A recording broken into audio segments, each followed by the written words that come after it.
Olá, boa tarde. Meu nome é Samara Mello e hoje, juntamente com a minha dupla Júlia Mara, vamos apresentar o TP5, um trabalho de análise da produção social da tipologia habitacional no bairro onde moramos.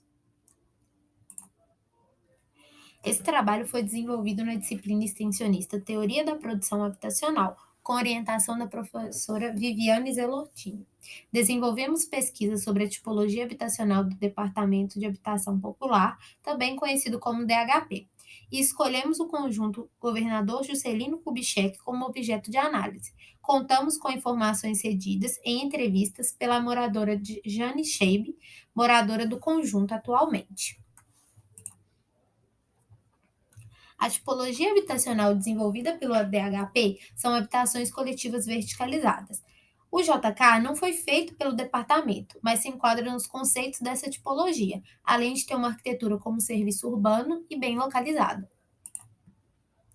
Sobre a localização, através do esquema abaixo, podemos saber onde o JK está localizado na cidade. Ele fica na cidade de Belo Horizonte, na regional Centro-Sul e no bairro Santo Agostinho. Sobre a bacia hidrográfica, o bairro está localizado na bacia do Ribeirão Arrudas, no qual os principais córregos do bairro é o Barroca e o do Leitão.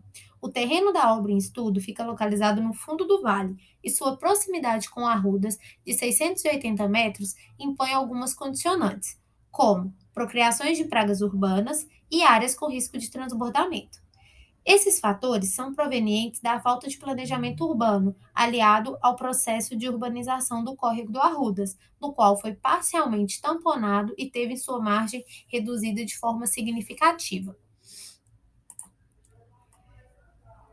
Para compreendermos a produção social da habitação em estudo, vamos analisar a linha do tempo do bairro, na qual inicia em 1897 com a construção da nova capital, no qual a primeira cidade planejada do país estava sendo construída nas terras do antigo Curral del Rei. Já sendo aqui um indício de injustiça social, visto que os antigos moradores foram retirados de suas terras e redirecionados para fora da Avenida do Contorno. Os anos se passaram e, em 1920, a região que até então era pouco ocupada foi valorizada e o padrão construtivo aumentou.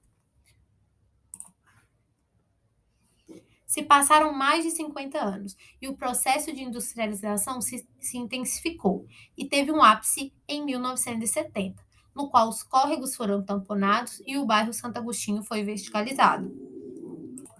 O ponto crítico encontrado é que o DHP buscava promover a habitação popular, mas ao mesmo tempo, nesses espaços foram promovidos diversos processos de exclusão e expulsão da população de baixa renda que residia ali anteriormente.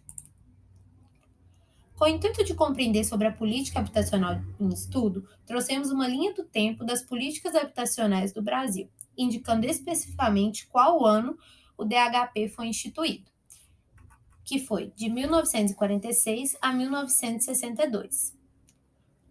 Aqui vemos as outras, né, que tiveram posteriores a ele. E agora nós vamos falar sobre a história específica do DHP. E gostaríamos de ressaltar que nessa época existia a idealização de uma política de desfavelização. Como parte dessa política, tinha uma ideia, né, de acabar com as favelas e fornecer moradias em conjuntos habitacionais, produzidos pelo departamento. Alguns dos princípios aliados a esse projeto era que os conjuntos coletivos deveriam ser conectados a um complexo de equipamentos sociais e deveriam ser instalados em bairros consolidados. E assim as pessoas de classe baixa poderiam deixar os bairros periféricos e teriam direito de morar em regiões com infraestrutura. Entre 1940 a 1950, foram projetados os 4 conjuntos habitacionais do departamento. Após a construção de alguns desses projetos até 1960, nós tivemos posteriormente, em 1962, o fim do departamento. Como dissemos, o conjunto JK não foi um produto desse departamento, mas muitas diretrizes projetuais do DHP estão presentes no projeto do conjunto. Por exemplo, promover qualidade de vida por intermédio de um complexo de atividades de uso coletivo. ter variedades de plantas tipos diferentes, visando atender públicos distintos.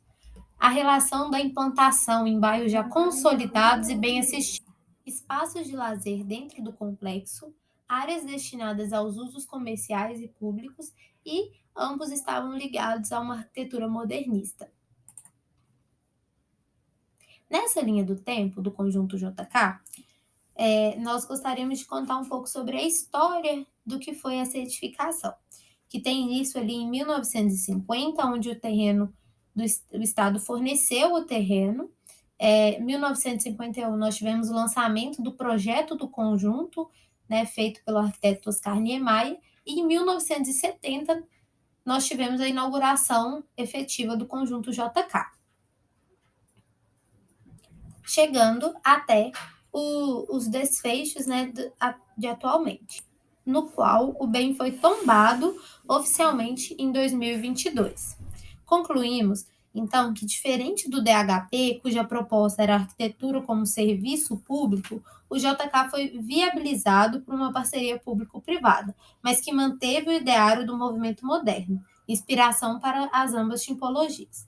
Marcado em amarelo, nós temos a história da moradora que nós entrevistamos, que morou de aluguel em 2010 e que comprou em 2012 o apartamento no conjunto.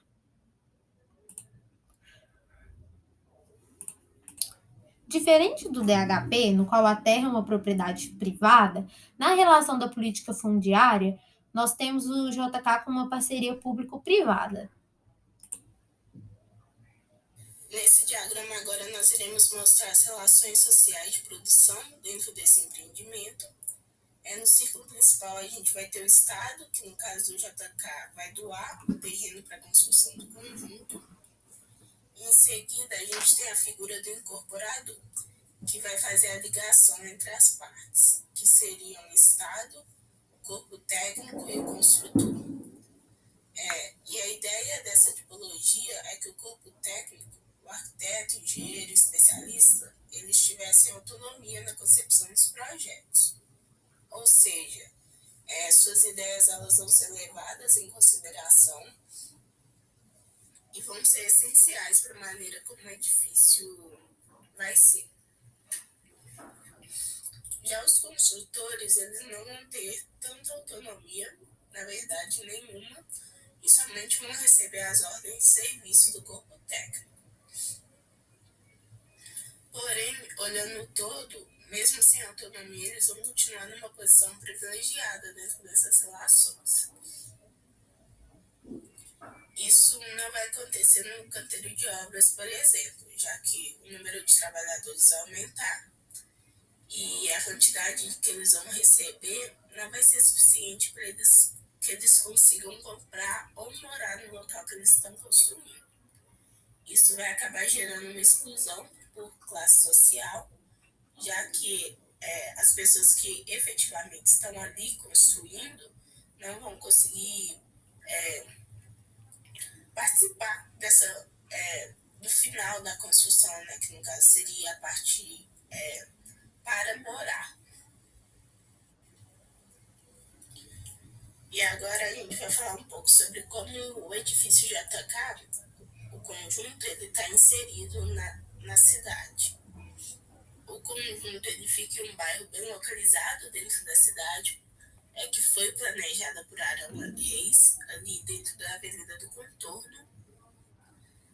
Os dois blocos eles ficam perto do centro da capital e eles vão contar com serviços de lazer, transporte e algumas das principais avenidas ali perto. Ele está perto de duas estações de metrô, que é a Lagoinha Central, da rodoviária, do Parque Municipal, da Praça da Liberdade, do Mercado Central e da Praça Raul Soares. Inclusive, a moradora que nós entrevistamos, a Jane, contou que um dos motivos que levaram ela a escolher morar ali foi a variedade de serviços próximos e a facilidade para resolver coisas do cotidiano. E no mapa menor à direita, a gente tem a Praça Raul Soares E a gente percebe que ela é um ponto bem marcante no centro, já que conecta várias vias importantes da região. E por ser vizinho do conjunto, ela é utilizada pelos moradores como área de lazer.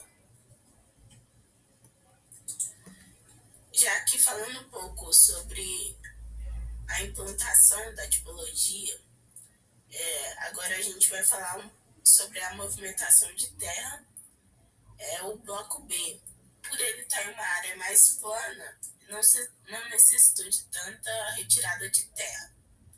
Porém, o bloco A, por estar num quarteirão mais íngreme e ter o estacionamento no subsolo, ele precisou de uma maior movimentação para ser implantado. Ainda sobre os aspectos físico-ambientais, nas duas imagens a gente tem um diagrama que mostra o caminho do Sol no outono e a direção predominante do vento, que vem do quadrante leste, inclusive para proteger os moradores da incidência dos raios solares, foram utilizados frises nas fachadas. Aqui falando um pouco sobre os acessos dos dois edifícios, existem 3 acessos para moradores, tanto para pedestres quanto para veículos. O primeiro é para pedestres do bloco A, na rua de Ubiras.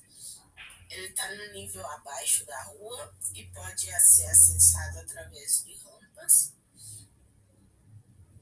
O segundo é a entrada para veículos que fica na Avenida Olegário Maciel. O estacionamento está no subsolo do bloco A e é o único estacionamento do conjunto. E por último, a gente tem a entrada do bloco B, que está na rua Guajajaras, e ela é bem mais simples que a do outro bloco. E a nossa entrevistada Jane, ela acabou pontuando também a acessibilidade dos 2 blocos. Agora vamos falar um pouco sobre a unidade habitacional e a tecnologia construtiva, iniciando com a ficha técnica, né, com o nome do arquiteto, Oscar Niemeyer, o ano e o projeto em geral, para que a gente possa compreender o projeto que vai ser apresentado. No diagrama abaixo, nós trouxemos as áreas das edificações em amarelo e a relação disso com o restante do terreno. É importante pontuar que as torres elas não ocupam mais de 15% da área total do terreno, ou seja, foi destinado uma área muito grande para a área livre mesmo, o que não é tão comum na época, o que não era tão comum. Na volumetria, nós trouxemos o bloco A e o bloco B, com as respectivas especificações sobre eles, sobre a quantidade de andares, que no bloco A tem 23 andares e no bloco B, 36.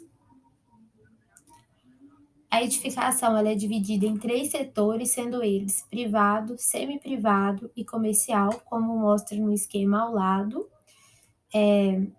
A diversidade desses usos ela é uma proposta que existe desde a concepção do projeto, sugerindo assim uma nova forma de morar, e a variedade desses usos foi um dos motivos, né, citado pela própria entrevistada Jane, que ela falou que ela gosta daquele lugar justamente porque pela diversidade de usos, por ser bem assistida, por estar tudo próximo, né?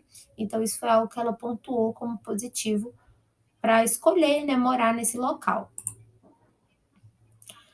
Ainda em usos, nós trouxemos as divergências, né, entre o projeto e a execução, como falado anteriormente, diversos itens que continham no projeto original foram modificados. Exemplos disso são a ligação entre os blocos, né, por meio de uma rampa, que existe aqui na imagem de baixo, a área da piscina também, que não foi feita, a área de museu, de teatro e hotel, que também não foram executadas. Nesse esquema é indicado em vermelho a circulação vertical dos blocos e alguns apontamentos sobre aquilo que nós constatamos na visita, sobre a circulação interna. Os elevadores têm um sistema de revezamento que intercalam a circulação.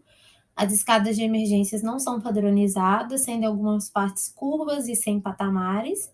E os corredores são largos, mas não recebem iluminação nem ventilação natural. Sobre a tipologia dos blocos e das plantas, nós temos, na edificação, existem cerca de 13 tipos de planta. Nós mapeamos 4 que estão aqui nas laterais e indicadas na planta. Essas imagens elas foram feitas no apartamento da entrevistada Jane, que cedeu para nós. O apartamento dela é um apartamento tipo do bloco B, com cozinha, sala, quarto e banheiro.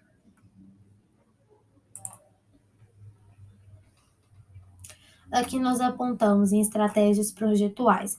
Algumas das estratégias utilizadas no projeto, como por exemplo, insolação, né, como falado anteriormente. Algumas fachadas recebem luz direta, né, e por conta disso, e por conta até da materialidade do prédio, do vidro, existem, né, nas fachadas brises verticais, que são fundamentais para gerar esse conforto. No caso da ventilação, os espaços eles recebem uma ventilação intensa, justificado pela altura da edificação e pelas grandes janelas dispostas nas fachadas. E nos espaços como banheiro e cozinha, que não tem janela, são utilizados exaustores, como mostrado na imagem que nós temos aqui no meio.